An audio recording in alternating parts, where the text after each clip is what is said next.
Я вот к сведению журналистов все-таки вернусь к вопросу Айдера. Вот мы напали якобы там на Мустафу и на Рифата. Да, напали.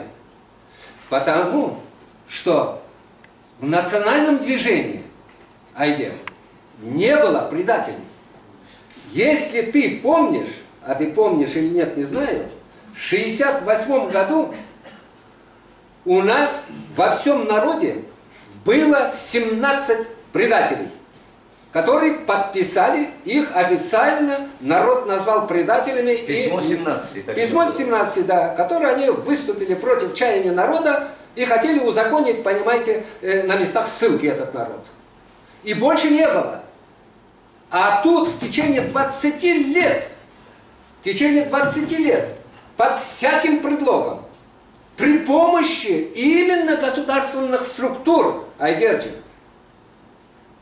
И мы прежде всего обвиняем Украину из-за того, что мы это.